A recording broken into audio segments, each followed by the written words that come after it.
Hi, I'm Andy Luke, podcaster, novelist, professional hoodie wearer, and today we're going to take a look at Ahsoka Episode 5, which is some title or other. It's not like it's a wire. Anakin. I've chopped into the edit a typical long setup, the wood, the sea, the plinths, the discarded map shell. Dun, dun, dun, dun, dun, dun, dun, dun, dun, dun, dun, dun, dun.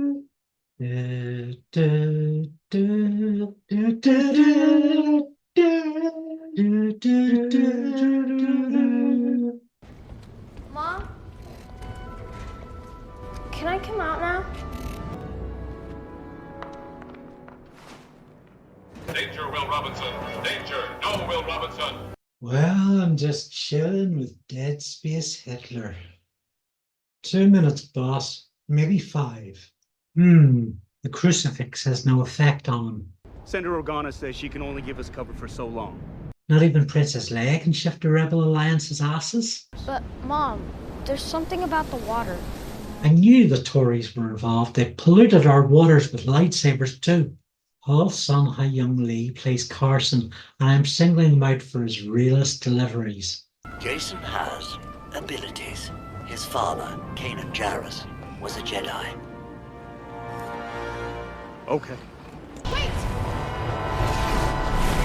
Jedi babies will make our dreams come true. If I've seen the Clone Wars, I wasn't paying attention, but it does look like Ahsoka is holding the hand of a dying stormtrooper, which is a striking image. I gotta say, baby Ahsoka is a breath of fresh air. While with the confines of a narrow character, teen actress Ariana Greenblatt gives a performance more animated with greater breadth, nuance, even understated at times. And, as a child, a placement making for a contrast with the bloodiness of war. Coast Guard Alaska has let itself go. Coast Guard Ahsoka? Especially with Lady Tano. Yeah, she is tenacious. That'll make her tenacious, eh? Oh, hang on. Nice work, Commander.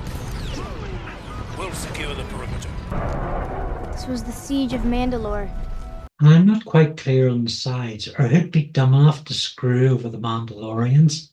Do you have any idea of the street value of a 1985 Boba Fett? That's Wall Street surety. A Mandalorian shot JR.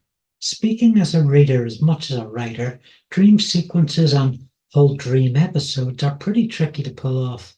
The intentional lack of boundaries proves too alluring, often mistaken for an intentional lack of structure. It can lead to both hacks and professional screenwriters coming up with irrelevant, cryptic, pretentious drivel. Buffy's impressive 4th season finale, Restless, is concerned with hyper-engaged audiences, but to the casual viewer it looks gimmicky and up its own butthole on the scale of an episode of Baywatch Nights. There are writers who realise the inherent nonsense of it all and choose to mine that for laughs, which we do get in Restless, or your average episode of the brilliant Farscape. David Lynch's Twin Peaks dream sequences create a powerful mood, but conform to the typical problems where dream doesn't grow story and is filler and is self-indulgent, politely put. The best dream sequences or episodes aren't really dreams at all. Dickens' Christmas Carol is a great example. To a lesser and different purpose, Bram Stoker's Dracula uses dream to string plot lines tight and control structure. This episode of Ahsoka genuinely surprised me with how well it handled the dreamscape, and the time travel element works well too. Anakin is a powerful figure to play this game with. The duality of him is ever lingering. The creatives want to be unambiguous that this is Anakin before his fall, with good advice to get Ahsoka home, relayed through their walk in the past. Christensen plays her guide back to life and earning her trust, but there's still the lingering suspicion he wants her as dead as him, that the king of all cinematic villains and our childhood nightmare He's getting ready to pop out like Frank Sylvia from behind the bed, or a rabid Martin Scorsese character fixing an old score.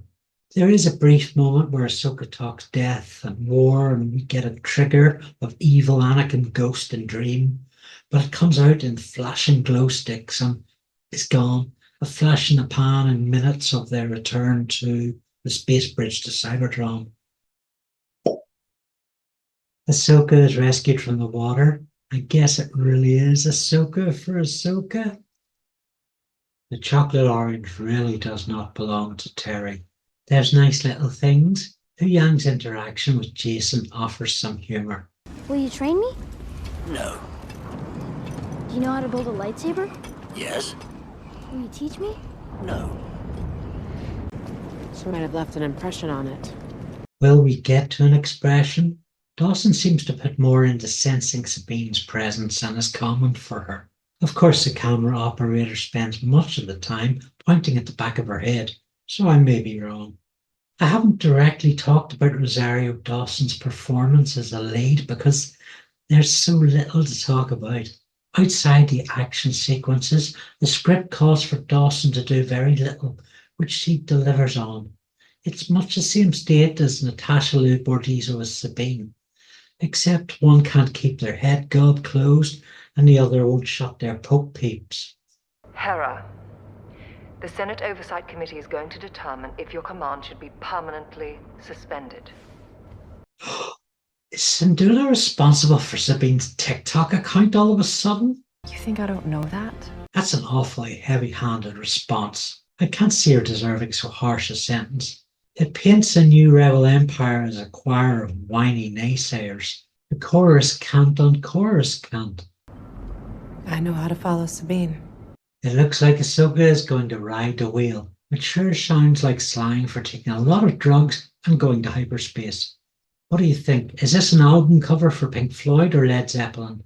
Space Wheels, and I can't help think of the highly enjoyable Star Trek 4. It might have been nice to give us more information about these creatures earlier in the series, and this part bows out with them in a wheel on a jump to the next galaxy.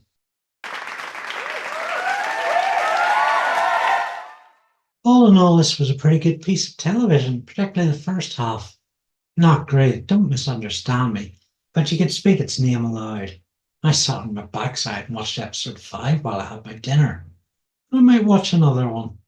It was a lot better than all the other 4 parts of Claptrap. My brain was switched off, it stayed switched off, and I enjoyed the experience and the popcorn. And another thing, I have no housemates, so who the devil am I talking to? And where's my popcorn? A ghost eating my popcorn? I'd like to thank my patrons, Art K and Andree Bolster of Farset Labs, Arsalan Haider Ali as the Lightbinder on Instagram, and John Robbins, whose novella Death to Everyone is on sale now on Amazon, and it's quite good. And I'd like to thank all my patrons. And thanks to Sean McAleer for his kind words and building that lovely little 2001 graphic. Now, I'm very prolific and I've made hundreds of things I could plug. But I'll tell you this, I need money. Not for an emergency, but for living expenses. I've been lucky to benefit from gold level patrons, but I don't want to depend on them. My dream is to have thousands of paying subscribers, kicking in $1 or a quid each. Something you can certainly do is bring people to this video, this channel. Send a DM or email to a friend who'd enjoy it.